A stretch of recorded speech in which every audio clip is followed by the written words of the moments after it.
welcome to the Women's Soccer Show. I'm Allie, And I'm Sarah. and we have got a wonderful episode for you. We are going to hit you with some WSL news because the transfers are coming in thick and fast. It's so hard to keep up, but there's been some big ones to keep you updated on. We will then be playing another fun game. I think Sarah can't wait till the other leagues come back because No, I'm she's really enjoying these games. I think I definitely enjoyed both of them. I really enjoyed, I think, last week's more because I was better at it. No, I wasn't really good at either, if we're being honest. I'm really pumped. I'm curious what you came up with. And then we will be talking all things NWSL, big things happening for Gotham. There've been big results at the top of the table and the bottom of the table. It was a fun, action-packed Everywhere. weekend everywhere. Before we jump into everything, as we always say, we know everybody just wants us to get on with the football of it all. So we're about to. But we have one just quick shout out, I guess, to make.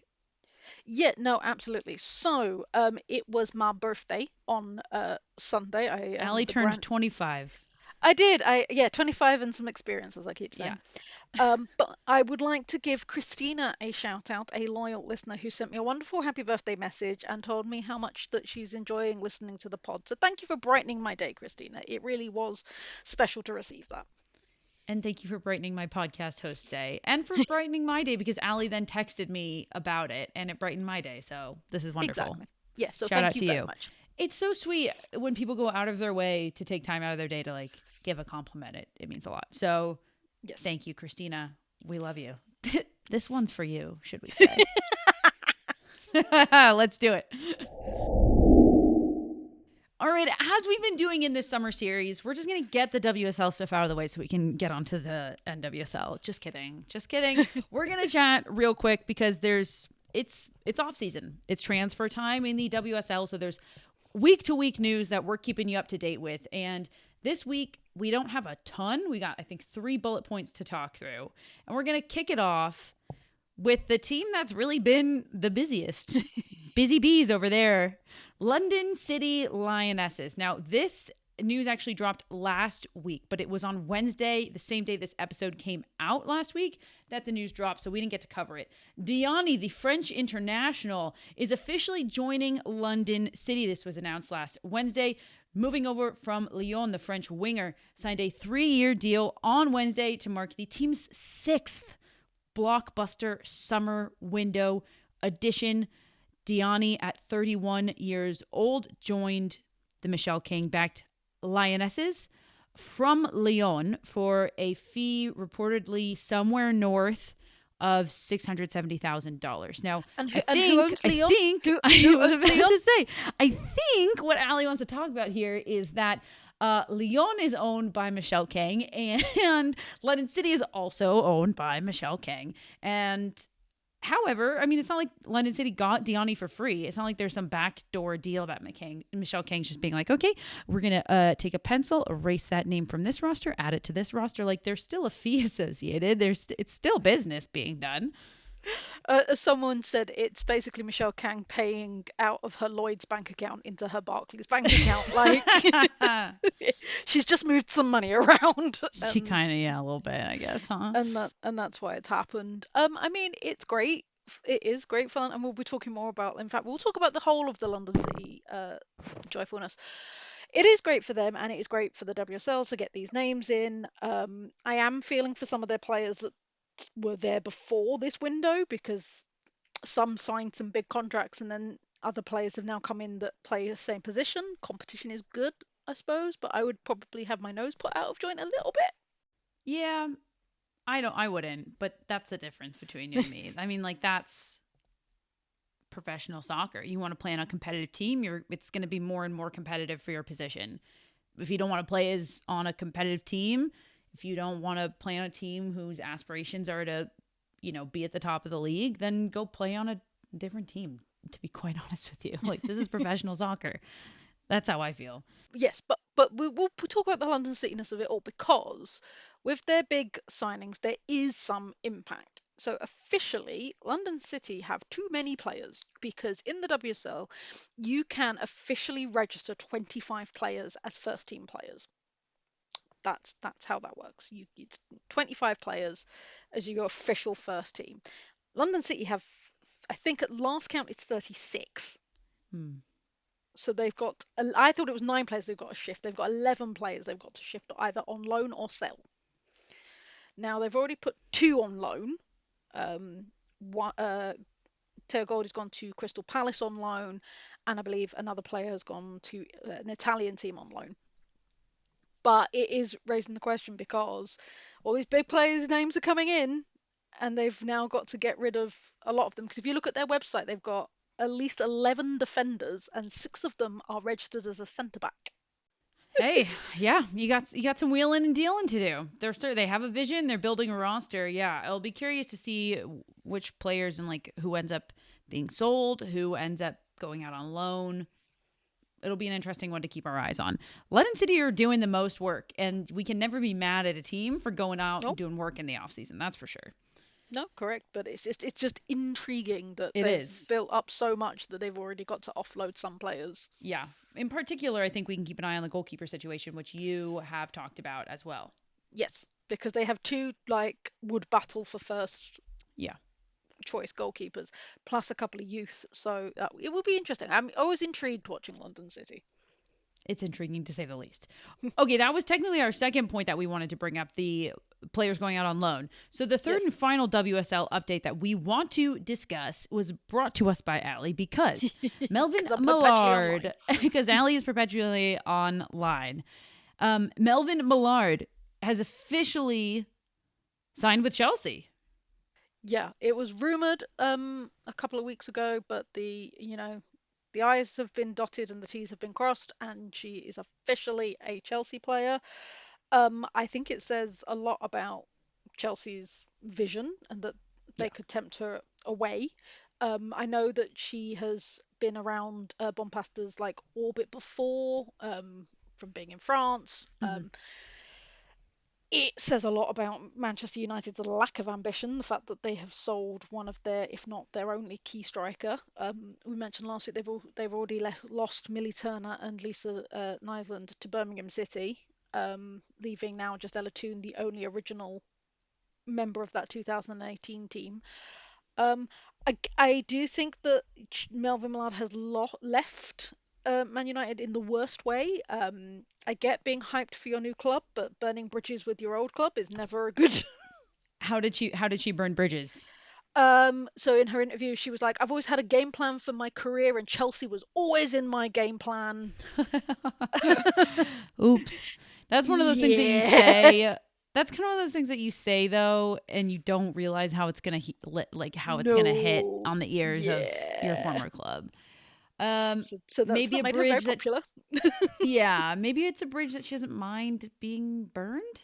Yeah, it is what it is. As you say, it's competitive sport at the end of the day, Yeah. and you got to get your bag where you can get your bag. Yeah. I mean, you mentioned this is a French player going to play for a French coach. Yeah. Sometimes I forget if Sonia Bonpastor is French or just coached in France, but it's No, both. she's French. She Um, is French.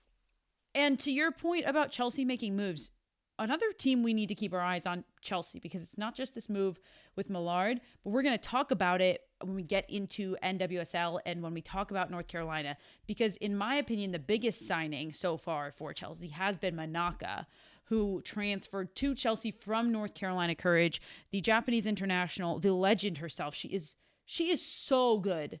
She is Yep. so underrated and so good. And this is a Chelsea team that experienced turnover, that were not the Chelsea we thought they were going to be this past season. And they No. are very clearly rebuilding to make a run at the title once again. And so far, it looks pretty good. Yep. All right, let's move it along. So it is game time, ladies and gentlemen, and all of us in between. And I like to keep Sarah on her toes. So I've not done the same game twice, and this week is no exception. So we're gonna play. I haven't got a title for this kind of game, but Okay. essentially it's gonna be like guess the player, Okay. and Sarah's gonna accumulate points. We've got three players. It's Oh, gonna I'm going to be start. bad at this. I already know I'm going to be bad at this. It's gonna start with the most obscure clue, and that's for 5 points, and then it goes down, and then the most obvious clue is for 1 point. These are three players. If you don't know these three players, then you shouldn't be doing this podcast. I'm going to I'm tell sure you. I know them, I'm but going to tell you. the question is if I can get them from obscure clues like, oh, they're from this small town in Slovenia. Like I'm not sure. I don't know. I can Ask me promise who's you. from Perth, Australia, and be like Sam Kerr. But like, beyond some of the big names, I don't know like the small towns somebody's born in or something, which I feel like are going to be what the clues are. I promise you they're not. I can promise Okay. you now that is not one of the clues. They are all of the clues are football related. They are all to do with their career. They're not, you don't need to know their grandmother's maiden name. All right. I mean, I still think I'm gonna be bad at this, but let's just do it. Let's just get it over with right now. This first one, I feel like if you get to the most obvious clue, you're going to kick yourself. Okay. That's probably what's gonna happen. Okay, so this first player only ever played their football in the US. Okay. There's that. I mean, that's a lot. That's a lot. It's less than you think. Who only ever played their club ball in the U.S. Okay. I'm just gonna start talking out loud. Obviously, it's not players like Tobin Heath, Christian Press, Megan Rapinoe, Alex Morgan, Ali Krieger, Roosevelt, Sam Mewis. They all went abroad. Um, okay, give me the second clue, just because I really need to narrow this down. Is it a U.S. Women's National Team player? Is that the second clue? No, played mostly on the East Coast. Oh God. Okay. Are they still active? Can you at least give me that? No, they are not. They're not active. Okay, that's helpful. Kelly O'Hara. Hooray! I was right? Oh, wow. It took me going through positions in my mind to be like, okay, who plays this position? That comes to my brain. Where did they play? You're right. A surprising number that I started thinking of, they'd all played abroad. Yeah, Kelly O'Hara only ever played in the US. All of the different variations of the US League that you have, Kelly O'Hara only ever played. Do you want to hear what my easy clue was? I do, yeah. My easy clue was worms to Alex Morgan's Janice. Yeah, I would have gotten it immediately. Yeah. I'm glad I only got to clue 2. Yeah, 4 points for you. Okay, player number 2 has only ever played in Europe. No. Alexia Putellas. Okay, give me the next clue. Is a left back. Okay, I have 2 guesses in mind. Okay. Neve Charles? No. Alex Greenwood. Yay! Oh! I was like, maybe I shouldn't guess Alex Greenwood because she also plays center back. Yeah, but she's traditionally a left back. All right, I love it. How many more do we have? Just this last one. I'm doing okay. You're doing one. One more. One more. My easy clue for that one would have been has been played for both Manchester-based clubs. Oh, yeah, that would have been an easy one. You could have also said has had some controversy around which position she should play for the Lionesses and for Manchester City, for the record. Okay, here we go. You're going to hate this first clue. Okay. So I don't. Super broad. It's so broad. What if I get it on the first guess, even though it's broad? All right, hit me. Is a striker. Oh my God. Sam Kerr. No. Alessia Russo. No. Okay, why don't you give me the second clue? Has the second most caps for her country. Ooh. Oh, this is kind of like a nice little throwback to see what I remember from last week. Yes. Okay, Carly Lloyd. No. I think she has the second most for the U.S. though. So I think technically she also fits the bill. Potentially. I can't remember actually. Let me double check if I was right about her caps. Yeah, Carly Lloyd, second in caps, 316. Okay, but we're not talking about Carly. No. If it helps, this player is still active.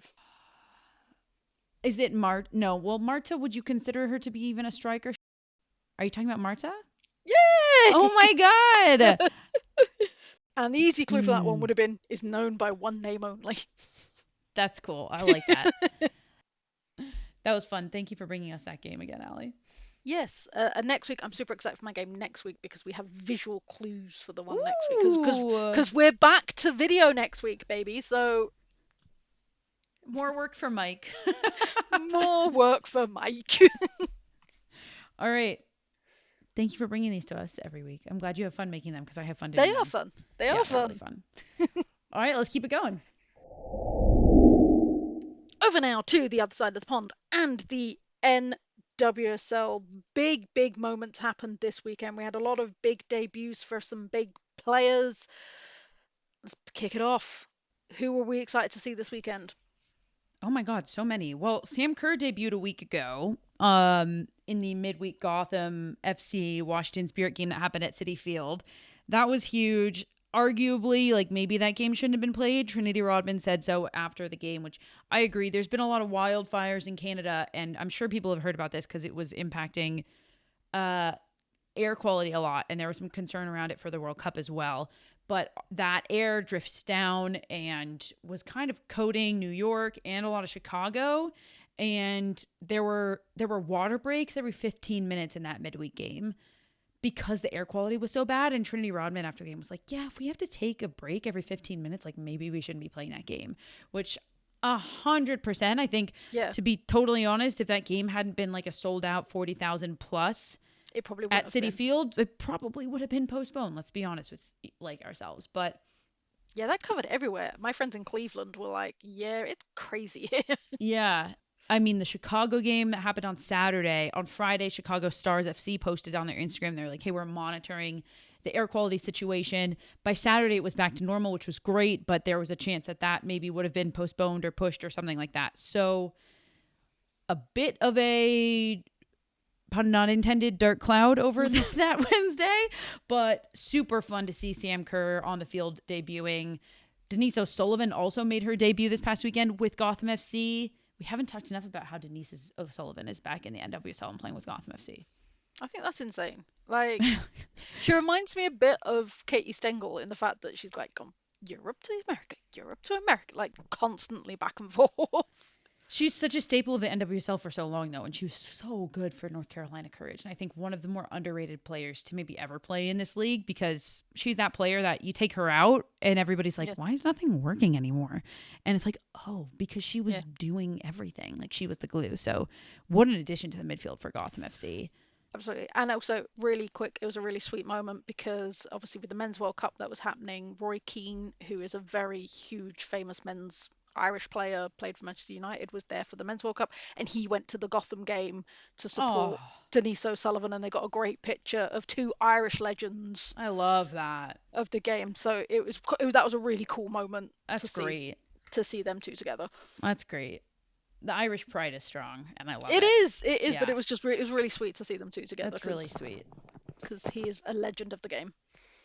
Two other big debuts. Wow, big Debuts. debuts. Lindsay Heaps debuted for Denver, which we knew was coming. It was announced that it was coming. Really excited and happy to see her back with this Denver team. We're going to talk more about that, of course, as well as we get into the games. And Spanish international star, former Manchester City defender, most recent victor of the WSL title, Layla Wahhabi, joined Seattle Stars FC, made her debut. Tough debut. She did get Yeah. beat um, for a goal, basically. The goal was called offside, called back, so everything's fine. But look, Chicago need help in their back line. I'm very happy to see her there. For those who don't know, Layla Wahhabi, I mentioned Spanish international. She played on the 2019 Women's World Cup roster. She was on the 2022 and 25 Euros teams for Spain. She was a member of the last 15. So the 15 players who signed and said that they would not play for Spain in the 2023 World Cup as long as Jorge Vilda was still the head coach. So she was not on the 2023 World Cup roster. But, you know, somebody who's just won kind of everything you can win in terms of league trophies Football. and now joining Chicago. So it's a big get for this Chicago side that needs some help, which again, we will come on to and we will talk about that. Any of those stand out to you? Obviously Denise O'Sullivan. Denise O'Sullivan's a massive one because, like you said, she's been such a stalwart of the game. It's one of those ones. It's a bit weird to see her in a Gotham I shirt because agree. even though she was at Liverpool for a very brief spell, that didn't really register. But for me, like you said, she's always been like a big one club player, and so that she's in now Gotham colors. I'm like, that doesn't look right. It doesn't look right. It's weird because it doesn't. I agree. I agree. It's like when Lynn Williams moved, I was like, Yeah. that doesn't look right. I feel like that happens for a moment. Your eyes have to just adjust to seeing a player in a different color. Monu's out of Gotham. The head coach, Juan Carlos, will be finally taking his paternity leave, which starts of Monday this week. So he had his baby, I believe, in May. And so he is officially taking his 4 weeks that he is allowed to the assistant. 5. Is it 5 weeks he 5 weeks. gets? Lovely. So he will, the lead assistant coach, Sean Harris, will step in for Juan Carlos for the 5 weeks that he is looking after his babies. Cute. Yeah, Sean Harris, this is his 4th season with Gotham FC. He joined this at the same time as Juan Carlos Amoros, so they've been together this whole time. Listen, I'm so happy for Juan Carlos Amoros. This is great. I've seen a lot of chatter online, which I agree with, that men taking paternity leave is good for everybody. It helps normalize parental leave overall. Yes. It's unfortunate that we need that to happen, but that's fine. We have to talk about how this affects the football, if at all, because that's what we're here to talk about, Allie. How do you think, if you think it will, how do you think it will impact Gotham FC in the next 5 weeks? Because, look, we can't deny it. 5 weeks is a long time, and this is a crucial 5 weeks. It is a crucial 5 weeks. I do feel like the fact that the assistant coach has been with them as long as Juan Carlos has is less of an impact Yeah, because, he knows the systems. I'm sure that Juan Carlos isn't completely out of right. contact if there was an absolute emergency. So I think the fact that he's still built in within that system, it's not too bad. It's not like they're sacking their manager and they've had to bring in a brand new interim that doesn't know what's going on. I agree. I mean, and also this is something you can prepare for a long time. We would assume that Juan Carlos Amoros has been working pretty closely with his lead assistant coach, Sean Harris, to prepare for this and prepare Sean Harris for this, to prepare the players for this. So I would agree as far as anything goes. This should be like the least bumpy road possible. But, a head coach is an important leader in the locker room, so you never know if it Yes. could have an impact. With that being said, we had to talk about the football of it all. 5 weeks when you have a new baby is not a lot of time. 5 weeks No. in the football world is a lot of time, which is Yes. why we're discussing it, and we're happy for him, and we're very happy he's taking this leave. All right, should we just get into it, Allie? Let's talk games in Let's the talk NWSL. games because there were some insane results. For anybody Yeah. that wasn't paying attention, there was some crazy results. Um, Including two teams that are at the tale of two cities in terms of fortunes. The Kansas City Current took on San Diego Wave this week, and the end result was actually, funny enough, a draw. Is this a sign that things are changing for Kansas City, or did San Diego have a bit of a blip? Things aren't changing for Kansas City. Inconsistency has been the word, I think, of the year for Kansas City, and I think that's how they've restarted. There's been 3 games since the quote restart, since the June break. Kansas City are 1 win, 1 loss, 1 draw. Relatively inconsistent in terms of performances. The results have all been kind of wonky also. They beat Denver 3-0 at Denver. Then they went to Orlando and they got whooped 3-0 by Orlando. And then they come home and they draw with San Diego Wave. And you could look at the standings and be like, well, like maybe that does make sense. It doesn't make sense. Orlando and Denver are basically even on points. San Diego is at the top of the table. It's inconsistent results. So it's just that kind of year for Kansas City, unfortunately. Does that mean it's all over? Absolutely not. They could make the playoffs. They're in 6th right now. And then, anything can happen. Was it a blip for San Diego? Your other question? Yes. It's not a blip. It's a team that lost Eugenia, who, let's be honest, was so key for them in many, many ways. Like tactically, the threat she posed in behind, the amount of respect other teams' backline had to have for her speed, for her goal scoring ability, for her ability to distribute. I mean, this is a player who had 5 goals and 4 assists in 13 games. You cannot replace that type of production. She goes and she tears her ACL in June in an international friendly when Brazil was taking on the U.S. women's national team. And now that is suddenly a massive hole left that San Diego, for the last 3 games, have been trying to figure out how they're going to replace.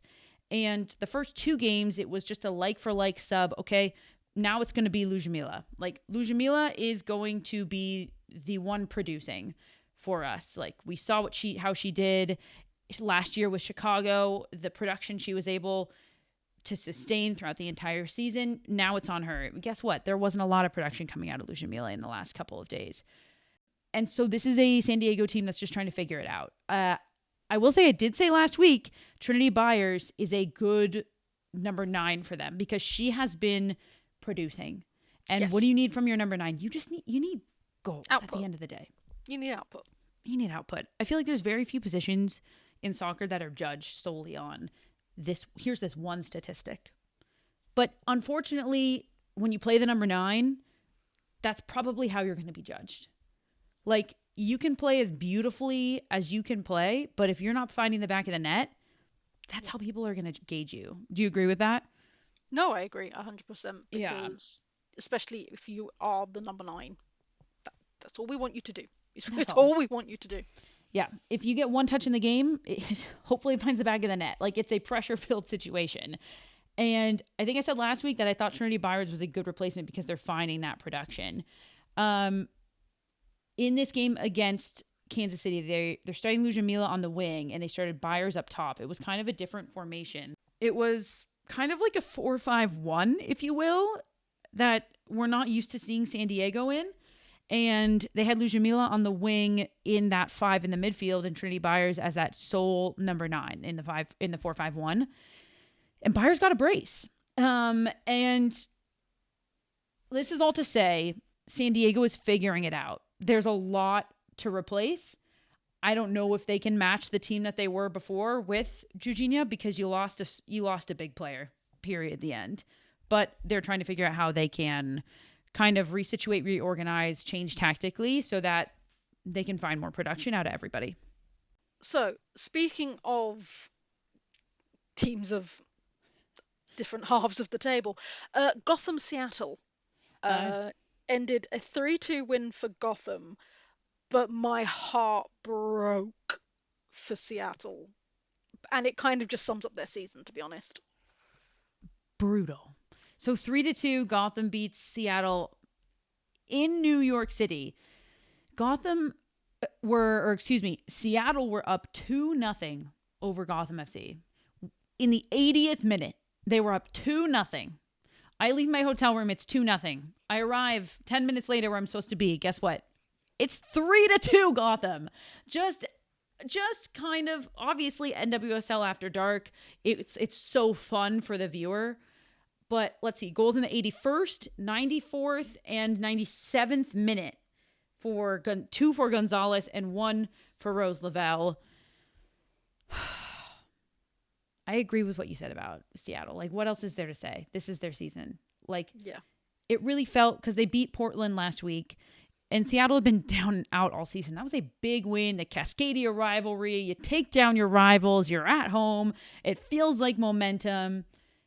And then you're up 2-0 on this top of the table team. It's looking like, okay, 2 weekends in a row, we're going to take down a team that's like vying for this top spot. This is great. And then it all collapses. And I have nothing else to say other than poor Seattle. Yeah. You know, your heart breaks for them. Was But it? Oh, keep going. go on. Was it a mental collapse or a tactical collapse where you feel like it was just coming for Gotham and then the floodgates opened? And it's hard to deny that Gotham FC attack that it had. There's just so much. There's so many threats.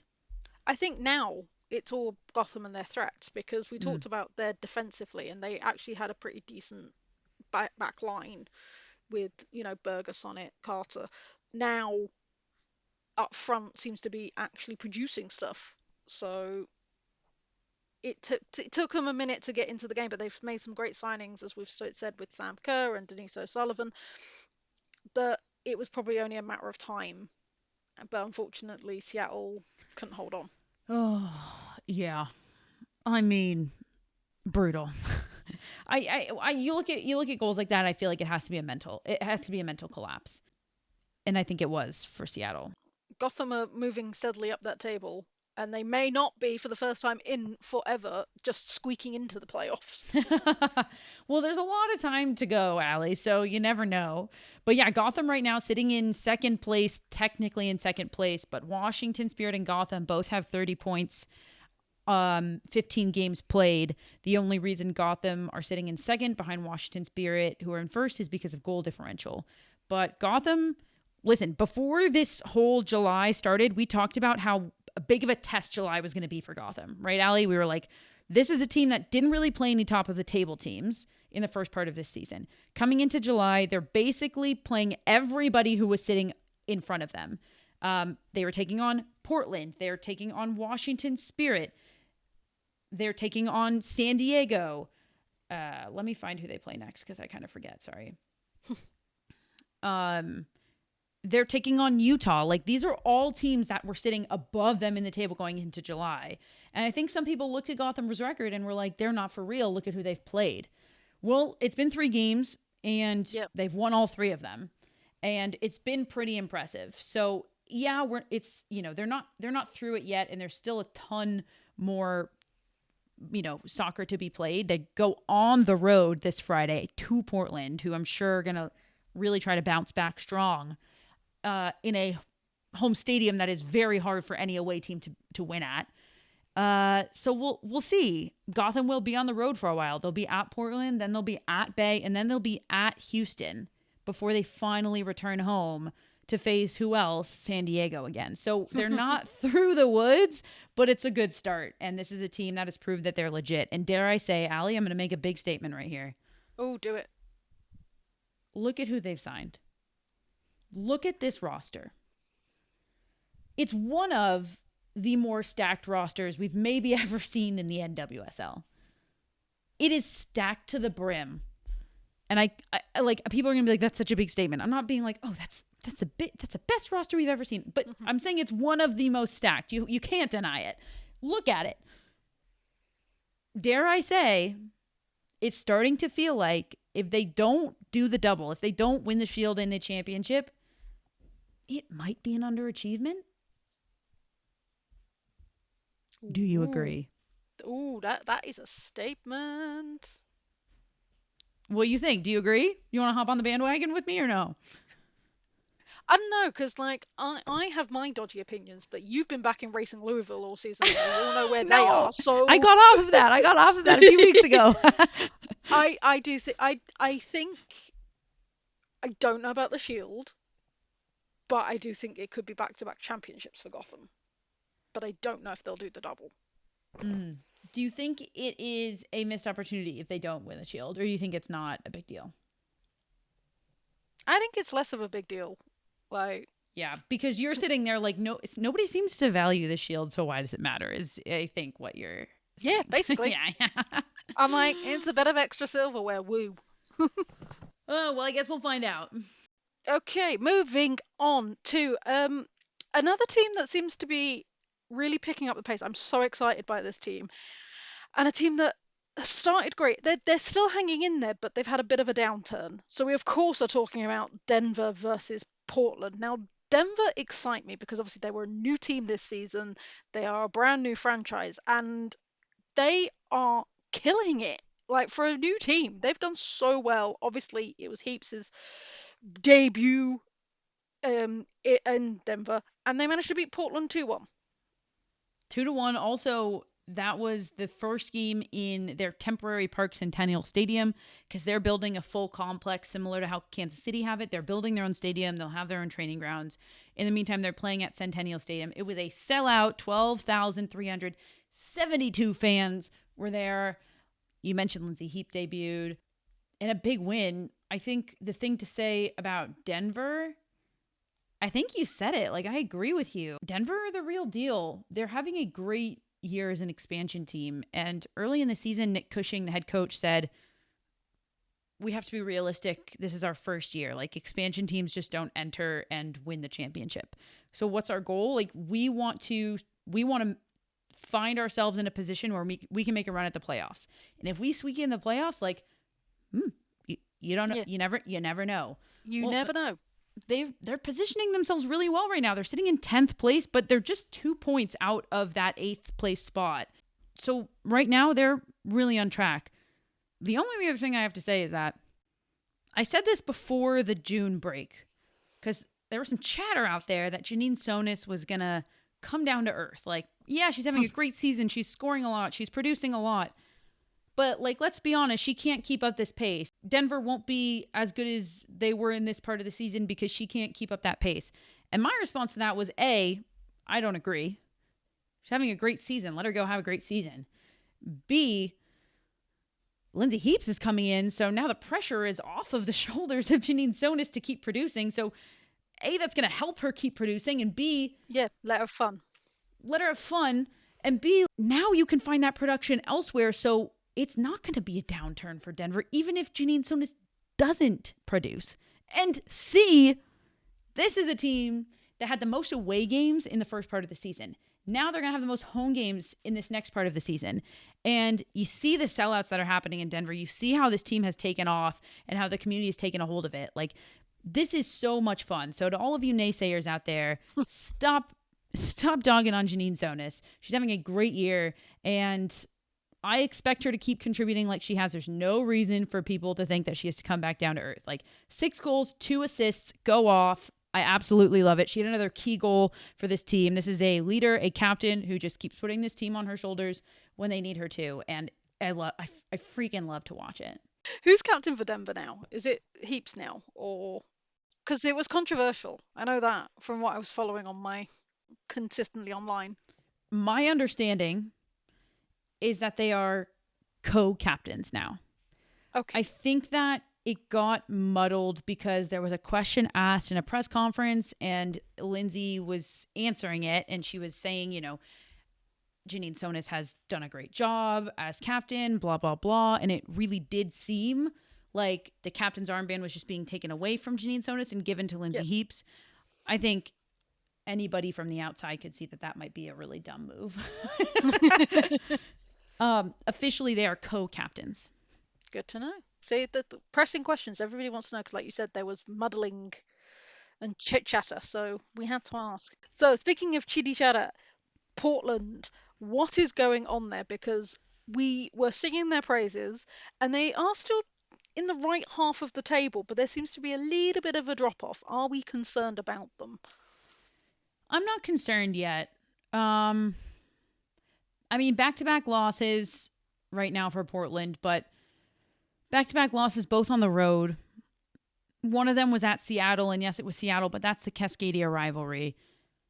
The other one was in Denver. That's a tough place to go into because of the altitude. Like, I'm not just making excuses. So I don't think that Portland Thorns fans need to be, sending the alerts up yet. I think now you're heading home. You're going to host Gotham on Friday. That's a big game. I think maybe the concern level starts to elevate if you lose that game too, because now you've dropped 3 in a row and you're starting to kind of free fall down the table. It's not a free fall yet. You've moved from second place to 4th place. You're still in shooting distance. You're literally only 3 points out of first place. Like, there's no concern yet. It's not like you're not creating chances. There's plenty of opportunities created. They're playing a beautiful brand of soccer. They're just not quite finding the back of the net yet. And that's something that you have to just, unfortunately, be patient with and know that it'll come. So no concern yet for Portland for me. Still a great team, beautiful brand of soccer that I really enjoy watching. Is this a big game this weekend? Yes. For sure.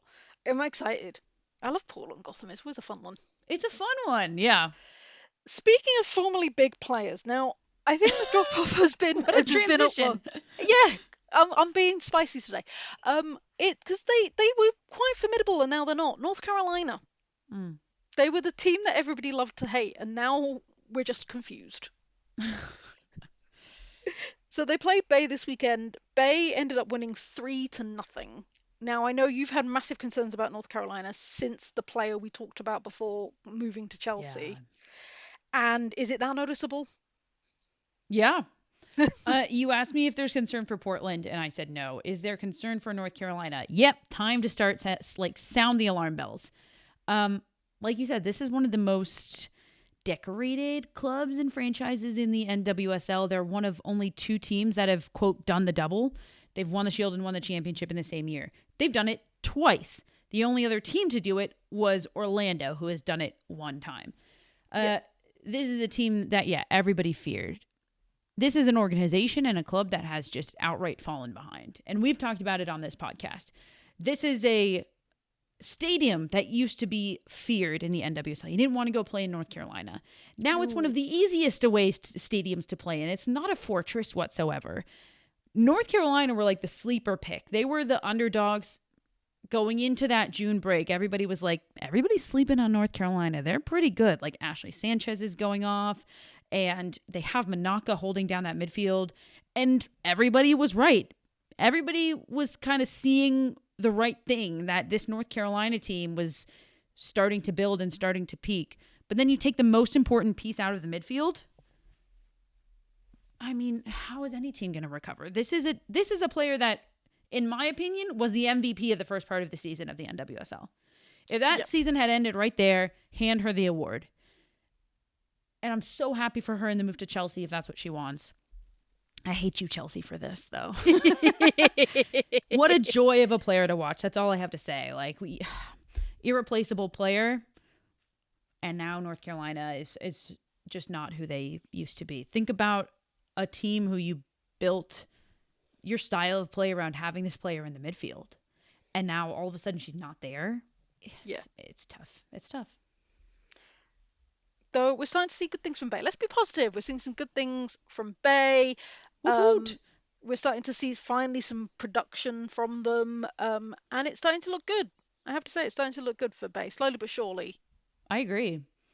Yeah, and the Englishwoman herself, Emma Coates, head coach of Bay FC, did say, I need the fans to be patient. This is not a 1-season turnaround.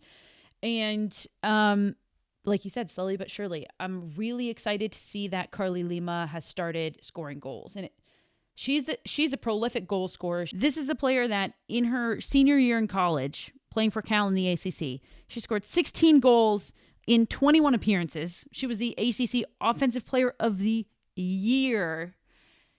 This is a player that knows how to score. And it feels like this is her sophomore season. It feels like until now, everybody was just kind of patiently waiting because everything else was there, but she just couldn't find the back of the net. And so props to the coaching staff for just waiting and being patient and knowing that this was a goal scorer. And guess what? The floodgates are opening now. Yep. Yeah, for sure. And then the addition of Kennedy Fuller, a great get from Angel City. This is a young team. Like, you look around this team and it's young. And as they keep developing and growing together, I think 2 years from now, everybody might fear this team. Kennedy Fuller in the midfield, Alex Pfeiffer, who's out right now, she's going to continue to grow. Claire Hutton's only 20 years old. Carly Lima, like, this is good. Anouk Denton, another young English player that is basically, I have to say, Kennedy Fuller excites me. Yeah. In terms of young players, I was excited with her at Angel City. I'm really excited for her at Bay. I think she's sort of finding her way under Coates, so I'm super excited to see what she's going to produce. I really agree. Bay. I think Angel City fans were really, really sad to see her go because they knew how good she was. Exactly. Okay, speaking of Angel City and what was probably the least exciting of all the games this weekend. Sorry, Angel City fans. Angel City, speaking of, took down Chicago 2-0, and a thriller it was not. Honestly, one of the, dare I say, worst games I've seen this year in the NWSL. It was a tough one. That was it. Yeah, no, that is what it is. Okay, a couple things they all to say. Can't be thrillers. They all can't be, They can't all be thrillers. A couple things of note. Layla Wahhabi got her debut with Chicago. Can she help this back line? I really hope so. Can one player change everything? No chance. Like, if there's one thing any defender knows, it's that, you can slot somebody in and that can help a lot. But what makes a back line is how all four, let's say it's a four-person back line because that's most common, is how all four work together. How do you move as a line? How do you move in sequence together? How do you step? How do you cover? So that's also what Chicago has issues with. It's not just one person. I'm also just going to make another plea here while we have the platform. It's not like maybe they'll hear me.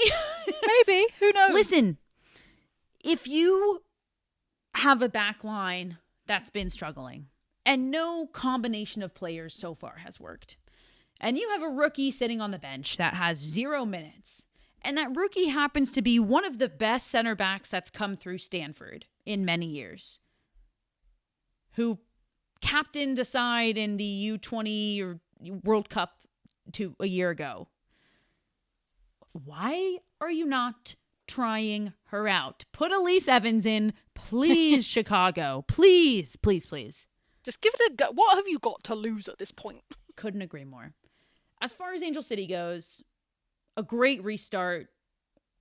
If I'm remembering correctly here, Angel City, 3 wins out of 3 games back from July, and some really big ones at that. And this was the ugly one, of course, right? So Angel City took down Orlando at home. They went on the road, big win over San Diego Wave, 2-0, and then they go on the road to Chicago. It was an ugly win, but sometimes they're ugly. Angel City are rolling. I love what they have going. I love Allie Sentner in the 10. That's what I have to say about Angel City. Sarah Gordon's having a season of a lifetime. Fantastic. Yes. Okay, again, a game that there was little things happened, but Utah versus Orlando. Utah beat Orlando 1-0, and then they went down to 10. I mean, there's been a lot of red cards this season, so why So not? many. So many. You guys have so many red cards. Narumi Miro with a red card also, so that's going to be kind of a big loss for Utah, I will say, because that's a big player. It didn't really impact the game. I suppose it could have, but the red card was in like the 81st minute, so it didn't fully impact the game. Utah going into North Carolina this coming Saturday, so that it's a good thing it's that game, because then the following weekend they will host Washington Spirit, and that's a massive top of the table battle. No, we debate often about red cards here, but that for me was one of the clearest reds I have seen. So I was like, girl. Utah, one of those teams, Allie, that again, everybody's kind of like they're gonna fall off. They're gonna fall off. They're sitting in 5th right now. Of the 3 games back in July, they've won 1, lost 2. The big headline loss was when they lost to Chicago. I was saying no cause for concern yet. What do you think? Is it a little cause for concern so far or no? Little cause, I'd say. I think it's getting a bit, to the wire. Yeah, I think I'd like to see like a statement win from them at some point soon. Yeah, because the loss to Chicago, unexpected, and then you host Gotham and you suffer that 3-1 loss. But then you host Orlando, you get the win. Now you have to go on the road. These next few games, I think, will tell us a lot about what this Utah Royals team is made of, because then it's hosting Washington and hosting Portland. Yeah, those are going to be some big games. Big, big, big games. And in the category of also ran, Racing Louisville versus Houston was a 1-1 draw. Both teams are struggling. That was probably a fair result. Yeah. Yeah. There's not much we can say. It was what it was. I feel like we've been pretty harsh on Racing. Not on the team, on the owners. Because at this point, either invest or sell. I think we've said that. I don't know if it was last week or the week before, but this is a fan base that deserves a lot more. This is a coach who deserves more support.